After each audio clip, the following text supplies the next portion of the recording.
Haleluya. Salam saudara-saudaraku. Jangan pernah berhenti memberitakan Injil. Karena musuh dan pembenci antikris itu datang dari dalam sendiri. Yaitu mereka yang berasal dari Kristen membuka celah dan seolah-olah mereka benar. Contohnya Kainama, Donditan, Agustan. Ya, ada yang dari mata sipit dan ada yang asli orang Kristen pribumi untuk bergabung bersama mereka untuk melahirkan kebencian demi kebencian. Itu yang saya lihat dari fenomena akhir-akhir ini. Kita lihat Donditan itu ditampol sama Profesor Dr. Mun'im Sirri, ahli arkeologi Quran. Dan Mun'im Sirri juga memiliki kapasitas sebagai seorang pemerhati Quran, terutama penyusunan dari waktu ke waktu. Dan tiba-tiba datang si Donditan ini menghina dan melakukan kajian yang tidak benar. Pluralis. Ya. Dengar sedikit perdebatan di antara mereka sendiri. Kalau dia bilang revisi, yang direvisi ayat berapa? Tapi soal yang lain adalah bagaimana reaksi para sahabat terutama terhadap inisiatif Utsman atau bahkan produk dari inisiatif Utsman untuk mengkodifikasi Al-Quran. Saya kira saya tidak perlu mengulang ya, karena Anda bisa lihat dalam buku itu bahwa banyak sahabat itu memang mempersoalkan tentang kelengkapan atau integritas dari mushaf yang diinisiasi oleh Utsman ya. Banyak sahabat yang seperti bisa Anda lihat di buku itu yang jadi memang kata si Denny Siregar, ini manusia-manusia sipit itu, karateka sabuk putih, mengajarkan ilmu karateka. Jadi sama juga dengan orang buta mengajar orang buta. Luar biasa. Jadi saat ini justru kalau disebutkan tentang banyaknya perubahan-perubahan di Alkitab Injil, disitulah kemudian si Donditan itu diingatkan. Di zaman Utsman itu, di Utsmani terjadi apa yang disebut perombakan-perombakan dari kitab si Donditan, di mana itu kembali terjadi. Kau pergi ke ujung-ujung bumi, mentobatkan seorang preman menjadi beragama yang kau anut. Tetapi preman itu akan lebih buas, lebih culas, dan lebih licik daripada dirimu sendiri. Donditan kah? Felix Xiao kah? Kristianto kah? Irina Handono kah? Mari kita doakan agar para mualaf sipit itu kembali seperti anak bungsu yang pada akhirnya memang setiap agamawan sesungguhnya akan dituntut moralnya, bukan oralnya yang pandai berceloteh.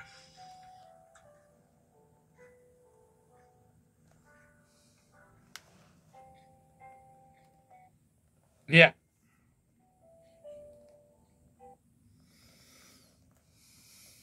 Itu komentar dari seorang guru rohani di sini. Ternyata si mata sipit ini masuk Islam hanya untuk mengamankan dirinya, mengamankan bisnisnya, mengamankan kelakuannya agar merayu mayoritas supaya tidak menghina mata sipit. Di dalam sebuah hadis Nabi, kiamat tidak akan terjadi dalam salah satu hadisnya sampai kalian memerangi sekelompok orang yang sendalnya terbuat dari rambut dan memerangi bangsa Tuk, yang mata mereka bermata sipit, berwajah kemerah-merahan, berhidung pesek, wajah mereka berbentuk perisai yang bundar. Hadis Bukhari dan Muslim. Dalam hadis lain diriwayatkan Ahmad dan Ibnu Majah disebutkan kiamat tidak akan terjadi hingga kalian memerangi suatu bangsa bermata sipit, bermuka lebar, bermata hitam, muka mereka seperti perisai, memakai sepatu bulu, membawa perisai dan mereka menambatkan kudanya di pohon kurma. Nah, itu nubuatan beliau. Dan akhirnya Kubilai Khan itu raja dari Mongolia datang dan menghabisi itu orang-orang Arab. Siapakah yang dimaksud dengan sekelompok yang bermata sipit, berwajah merah, berhidung pesek, wajahnya seperti perisai bundar? Terkait hadis ini, Imam Nawawi dalam Syarhul Muslim berpendapat bahwa tanda-tanda itu ada pada zamannya. Umat Islam beberapa kali berperang dengan mereka, dan pendapat ini menunjukkan bahwa yang dipahami dengan mata sipit di sini adalah bangsa Mongol yang menyerbu umat Islam hingga meruntuhkan Baghdad sampai akhirnya tumbang di dalam pertempuran Ainun Jalut. Banyak sekali hadis tentang mata sipit ini, saudara-saudara. Tetapi bagaimanapun memang Nabi abad ke-7 itu suka melakukan nubuatan-nubuatan untuk melakukan kebencian kepada mata sipit. Dan akhirnya sampai di Indonesia pun karena ada hadis kayak begini, mana berani si Don Ditan, saudara Felix Yau membahas hadis ini, nggak ada yang berani. Kenapa? Karena mereka telah bersembunyi di balik hadis ini, lalu pura-pura masuk Islam, dan sampai semua hadis itu dikait-kaitkan dengan logika, dengan akal pikiran bahwa seluruh ajaran Islam ini sangat logis katanya, dan sesuai dengan ilmu pengetahuan dan kemajuan teknologi katanya. Matamu udah sipit ngomong, udah ini maaf sekali-kali maaf lagi ya, ini bukan adu domba. Tapi saya melihat bahwa satu, bangsa Indonesia ini adalah bangsa yang terlambat merdeka. Bangsa yang terpecah-pecah di dalam kebodohan mereka, dan bangsa yang kalau cerita tentang kuburan itu takut. Tetapi kalau untuk mengambil nyawa orang, itu senang. Kenapa nyawa orang itu lebih murah bagi mereka? Karena mereka ini adalah bangsa yang subur tanahnya, gampang kehidupannya, sehingga malas rata-rata. Dan karena kemalasan itu, bodohlah bangsa Indonesia ini. Datang si mata sipit masuk agama Islam, dia hebat jadi ustadz di sana. Nah, si Dogitang ini pandai mengambil kesempatan dengan menceritakan pokoknya banyak bohong cerita Dogitang ini, saudara-saudara. Karena nggak sesuai dengan pengajaran Alkitab, pengajaran pendeta, pengajaran sekolah Alkitab itu sendiri, nggak sesuai. Dan dia ini ngerti Alkitab dari mana? Saya heran. Dia belajar STT di mana? Saya ini sekolah STT itu bertahun-tahun, dan saya sekolah sambil mengajar, sambil menjadi dosen di beberapa STT. Saya tahu persis bagaimana pengantar perjanjian lama, pengantar perjanjian baru. Itu sebabnya saya berani untuk melawan kalian. Itu. Tetapi tiba-tiba kalau si Felix Yau ini, jago Al-Quran. Padahal cetek ilmunya, nggak ada sama sekali. Apalagi kepala peang kayak begitu, pakai sarung, jenggot Pancasila. Nggak pantas kamu itu jadi ustadz. Hanya karena kamu mengambil kesempatanmu untuk jual mukena, jual sendal, jual kopiah yang nggak pernah laku kamu jual itu. Dalam hadis yang lain, di akhir zaman nanti akan datang suatu kaum yang bermata bernama kontura, wajah mereka lebar, matanya sipit, hingga kaum itu sampai ke daerah tepian sungai, lalu para penduduknya pecah menjadi 3 kelompok. Satu kelompok pergi mengikuti ekor sapi dan binatang ternak, pergi ke tempat yang jauh dengan membawa binatang ternak mereka untuk bercocok tanam, hingga mereka hancur. Satu kelompok mengambil untuk keamanan mereka, mengajukan atau menerima jaminan keamanan dari Bani Konturo hingga akhirnya menjadi kafir. Dan satu kelompok lagi melindungi anak dan istri mereka dan perang melawan musuh Bani Konturo hingga mereka mati sebagai syuhada. Nah, pilih yang mana sekarang 3 kelompok itu? Si Konturo ini adalah bagaimana agar Kontura ini agar mayoritas pribumi ini menerima mereka, dan itu sebabnya mereka harus masuk Islam, walaupun ajaran Islam itu sendiri nggak sesuai dengan logika dan akal pikirannya. Yang satu Dogitang ini dia menguasai Alkitab untuk dibabak belurin oleh dia. Padahal apapun yang disampaikan oleh dia itu satu persatu saya akan ungkapkan motivasi kebencian dia itu, si Donditan. Kemudian yang kedua yang mata sipit, yang satu lagi itu Felix Xiao, sok-sok pintar agama, pintar ayat, yang dia ini sementara lu nggak ada apa-apanya dengan Kumaila, kecil kamu itu, Felix Xiao, nggak ada apa-apanya kamu, ya. Saya sedang mencari dan berdoa, sudah banyak sekali ini mantan Muslim yang menguasai Al-Quran, yang menguasai hadis. Nah, sedang beberapa orang saya kuliahkan di Malaysia dan juga di Timur Tengah, supaya benar-benar menguasai ayat-ayat Al-Quran dan hadis. Kemudian saya kepingin muncul lagi, tapi sekarang ini Kumaila ini sudah cukup untuk menghabisi lo, Felix, ya. Kemudian ini yang satu lagi yang kepala botak itu, siapa tentara yang dicopot kupingnya itu, ya. Itu kan dia ingin tampil galak, mata sipit, seolah-olah agama Islam itu benar. Padahal agama Islam itu adalah untuk memperbodoh orang-orang Indonesia, sehingga mereka tidak mampu benar-benar hidup sebagai bangsa, kecuali mereka dikuasai oleh politikus, dikuasai oleh agamawan yang sebenarnya adalah penjahat, ya.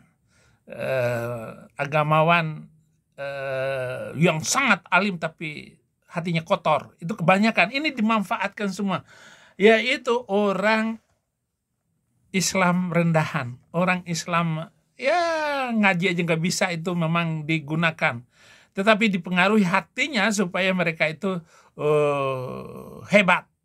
Bani Konturo dalam kitab Mirqat al-Mafatih karya Tibrizi adalah hamba sahaya Ibrahim yang melahirkan anak-anak keturunan seperti bangsa Turki dan Cina. Selain itu, beliau juga memberi catatan barangkali yang dimaksud dengan apa yang diprediksi dalam hadis itu adalah perang yang terjadi pada zaman sekarang ini antara bangsa Turki dan Muslimin, dan itu lebih bahaya lagi di masa-masa yang akan datang ini, karena ramalan-ramalan Nabi ini memicu banyak kemungkinan pembahasan dan dugaan-dugaan negatif kepada setiap bangsa. Maka kalau Anda tetap percaya dengan hadis-hadis itu tanpa pengertian dan katakan buang saja itu, baik yang 300 yang saya minta maupun hadis-hadis seperti ini, hanya akan memberatkan tas Anda, memberatkan buku Anda di dalam setiap pembahasan agama itu. Bahas saja agama Pancasila. Saya mau mendirikan agama Pancasila dari jauh, saudara-saudara. Daripada Anda ribut dengan agama ini, perlu saya ingatkan. Jadi mu'alaf ini ada dua macam, mu'alaf mata sipit dengan mu'alaf pribumi. Yang pribumi itu ya Kainama, si Mokoginta. Nah, ini adalah mu'alaf ya rendahan gitu. Biar mata pelotot-pelototin, ngomong-ngomongin seolah-olah benar apa yang diomongkan oleh Kainama. Nah, si mata sipit ini ada Irene Handono, kemudian Hani Kristianto, si Deddy Corbuzier, Dogi Tang, dan juga ini saudara-saudara. Nah, ini mu'alaf pribumi dengan mu'alaf mata sipit. Di satu sisi yang merusak Islam lagi, yang merusak NKRI, ini adalah Habib. Nah, ini mestinya oleh pemerintah ini harus segera dikikis habis, dimatiin. Si Rizik, Bahar Smith dan sebagainya, mereka tidak boleh mengambil peran dalam agama. Kenapa? Karena mereka banyak sekali hurafat, tahayul, dan bid'ah yang mereka munculkan.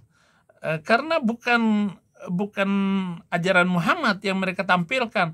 Ini ajaran antara Muhammad, nenek moyang dia ini, yang disebut habaib. Ini yang ini.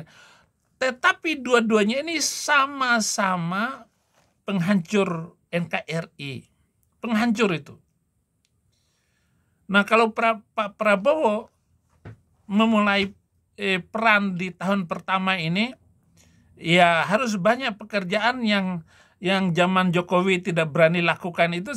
Misalnya memenjarakan orang-orang Kristen yang tidak bersalah, seperti MKC dimasukkan 10 tahun penjara, dan menangkap itu hakim-hakim yang tidak beres itu. Hakim-hakim dan jaksa dan polisi-polisi yang tidak bermental bagus.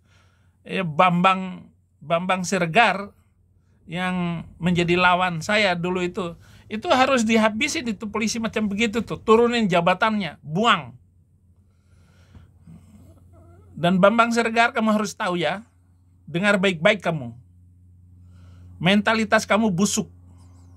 Saya tahu kelakuan kamu. Sehingga dari kamulah saya tahu kejahatan-kejahatan polisi yang lain. Itu ya. Kamu penyidik MKC dulu. Kalau perlu, sekarang ini MKC harus dibebaskan demi keadilan hukum. Pak Prabowo, saya minta, nggak beres ini hukum Indonesia ini.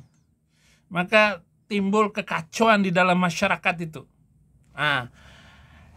Itu saja yang bisa saya jelaskan di dalam video ini.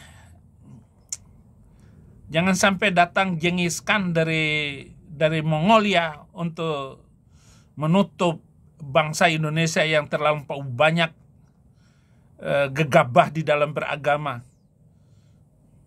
Atau terjadi kekacauan dulu di tengah-tengah masyarakat agar si mata sipit ini harus dihabisin karena kekonyolan Dogi Tang dengan Felix Xiao. Terima kasih. Haleluya. Tuhan Yesus memberkati.